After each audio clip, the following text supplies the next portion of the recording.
And I want to speak about it from the perspective of how we can experience in our journey towards healing, in our journey of maturation, in the experience of awakening, and in the process of engagement. Let's first start with healing. In the desolation experience of healing, that's the wake up when we recognize that we're addicted and our lives are totally out of control. It's the first recognition that we don't have what we need just out of willpower to change the circumstances and to make choices that are life-affirming. And this addiction can be not only an addiction to substances, but it can be an addiction to behaviors. It can be addiction to food, or it can be an addiction to Facebook, or it can be an addiction to any kind of behavior where we know with confidence that what's happening for us is actually harmful, and yet we don't have the ability to stop doing it. Addiction is not the only way that we can experience desolation. We can experience the desolation when we recognize that physiologically what we're navigating is a trauma response that has its own life force to it. That we get activated and our nervous system goes into a reaction, and it's also something that we cannot resolve simply with willpower. And you know, for myself, I was humbled when I was exposed to mold, and I ended up with many different allergies, and I could see that my nervous system was reacting as if I was in mortal danger, even when I was exposed to something as ordinarily innocuous as fabric softener.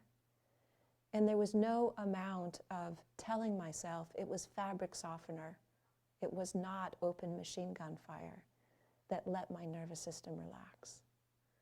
And so the desolation that comes with understanding trauma is also to recognize that this is not something that we can just use ordinary practices to resolve. There's desolation that comes with various kinds of mental illnesses, with tremendous anxiety or depression or despair, or feeling so agitated and manic that we cannot navigate skillfully our ordinary life experiences.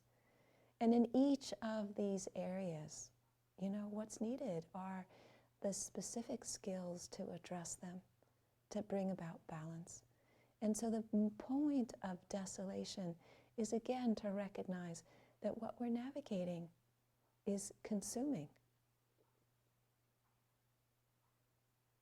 It's taking us into a life that we don't want to be living. There's the recognition that our life is not in control.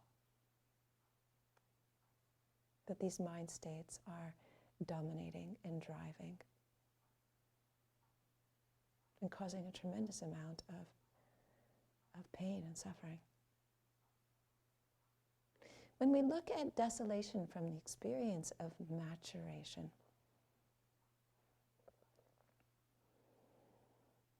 there's the recognition of the places where we are developmentally needing some work, that our maturity developmentally is such that we are not operating with the level or the effectiveness that we sense we potentially could be. It's the recognition that some parts of ourselves are stuck in places that we don't want to be. So just for example, you know, if any of us have issues around food, where we're obsessed with food, that's a developmental stage. Understanding how to navigate our needs for food is a developmental stage. And so when we're obsessed with food, then there's a place of understanding that. But the first moment of recognizing that is, again, a recognizing that there are these natural instincts that are arising, but they take over and have more control than we would like them to be, we would like them to have. That's true for food, it's true for our needs for safety, it's true for power, it's true for what happens to us around rules and belonging and our hunger for rationality. And so in each of these areas, there are ways where we can see that we can have pieces or fragments of ourselves that are either stuck or tremendously resistant. And when we recognize that, there's a moment of desolation.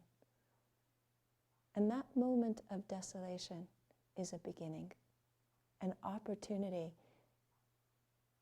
to transform the desolation. But we need to recognize the desolation as it is before we can move into transformation.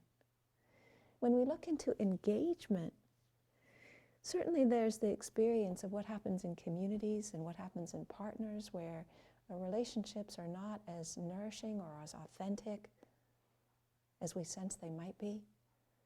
And so there's a gap of where it is and our hope or our longing. You know, that the community has practices that are not skillful for the members that it supports. When we look at the world, oh my goodness, the amount of things that are changing, the amount of things that we love that are at risk. When we look at the climate destabilization and the impact on nature and creatures and people, the desolation is just right there of the overwhelm and the magnitude of what is at risk that we are potentially losing if we do not change our course in a very short period of time. And yet this desolation, when we touch it, when we use it and combine it with the magnitude of the gratitude for what we have, for what we feel, for the blessings of living and life and our sense of connection, when we feel the desolation, we are in a position to move with it, to take it into transformation, where we engage with it, not get swallowed up by it, and use it to stand up, to speak up, to do what is needed, to galvanize energy, to galvanize community, to galvanize internal resource, to take this desolation into transformation.